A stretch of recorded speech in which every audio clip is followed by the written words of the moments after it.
Hello again everybody, and welcome to another edition of On the Range.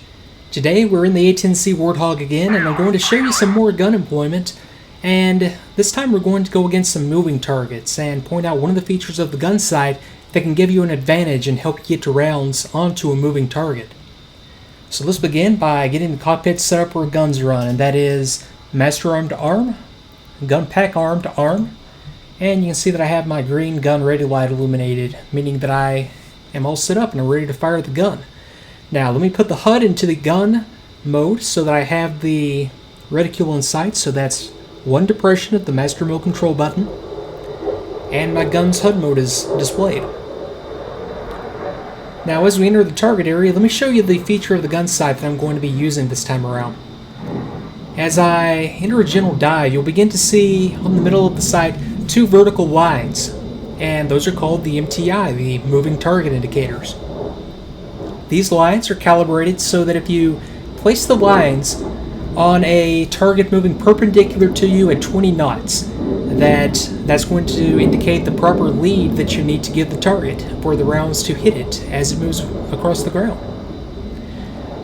So let's go ahead and demonstrate this. I think we're coming up about 6 miles to the target area, and I know that we have some movers out there that we can employ on. So let me get set up for a run, and I'll be right back.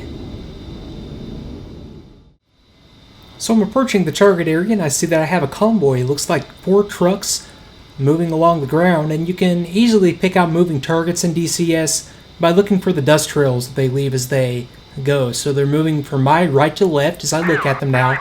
So what I need to do is line up and use that moving target indicator on the gun sight to show me the proper lead that I need to give that lead truck.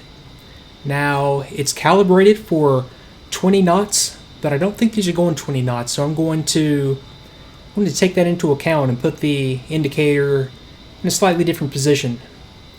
Okay, so let me just set up for a basic low angle strafe pass, and I'm going to fire from a longer range since I don't need penetration. I'm just going to set up for about a 6,000 foot slant range engagement on these guys. So if I can pick them back up visually.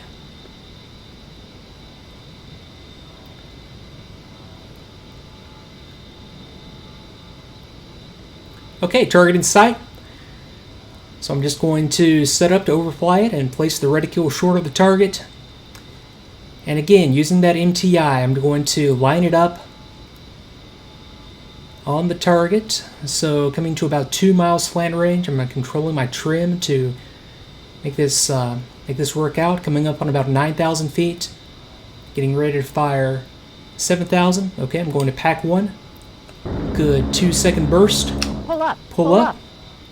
And rounds on target.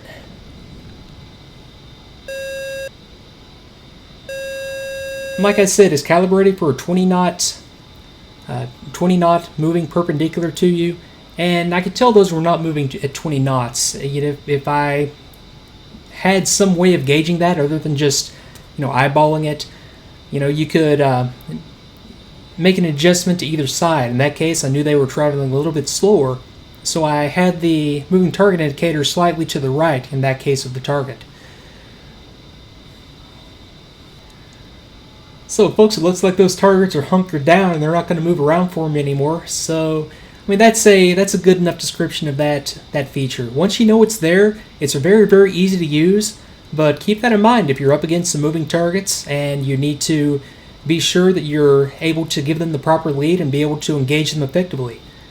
So thanks again for watching, and if you enjoyed it, please subscribe to the channel, leave a like, and please do leave a comment in the comments section below. Your feedback sure does help out a lot, and I will see you next time.